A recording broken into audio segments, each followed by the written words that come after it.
বাংলাদেশের উত্তর পূর্বাঞ্চলে সিলেট ও মৌলভীবাজার জেলায় বিস্তৃত হাকালুকি হাওর এক স্বপ্নময় জলরাজ্য। বর্ষায় যখন চারপাশ শুধু পানি আর আকাশ, তখন এই হাওর হয়ে ওঠে এক চলমান কবিতা। মাঝে মাঝে জেগে থাকা ছোট ছোট গ্রামগুলো যেন অদ্ভুত এক সৌন্দর্যের স্বর্গ। হাজারো মানুষের জীবনের অবলম্বন।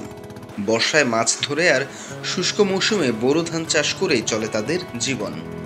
কিন্তু জলবায়ু পরিবর্তন, অনিয়ন্ত্রিত মাছ ধরা ও দূষণের চাপ এই মানুষগুলোর জীবনকে করে তুলেছে অনিশ্চিত। হাকালুকি শুধুই হাওর নয়, এটি একটি জীববৈচিত্র্যের স্বর্গ। ২০০ প্রজাতিরও বেশি পাখি, ১২০ প্রজাতির মাছ ও শীতকালে আগত হাজারো পরিযায়ী পাখির মিলন মেলা ঘটে এখানে। এটি আন্তর্জাতিকভাবে স্বীকৃত র্যামসার সাইট, অর্থাৎ বিশ্বের গুরুত্বপূর্ণ জলাভূমিগুলোর একটি।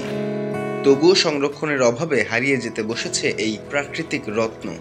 এই হাওর রক্ষা মানেই শুধু প্রকৃতি রক্ষা নয়, বরং মানুষ, প্রাণী ও ভবিষ্যৎ প্রজন্মের জন্য এক নিরাপদ আশ্রয় নিশ্চিত করা। প্রয়োজন শুধু সচেতনতা, সুপরিকল্পিত উদ্যোগ এবং টেকসই ব্যবস্থাপনা। হাকালুকি হাওর আমাদের সবার। আসুন একে বাঁচাই, প্রকৃতির এই অপার সৌন্দর্য আর জীবন সংগ্রামের গল্পকে ধরে রাখি আগামী দিনের জন্য।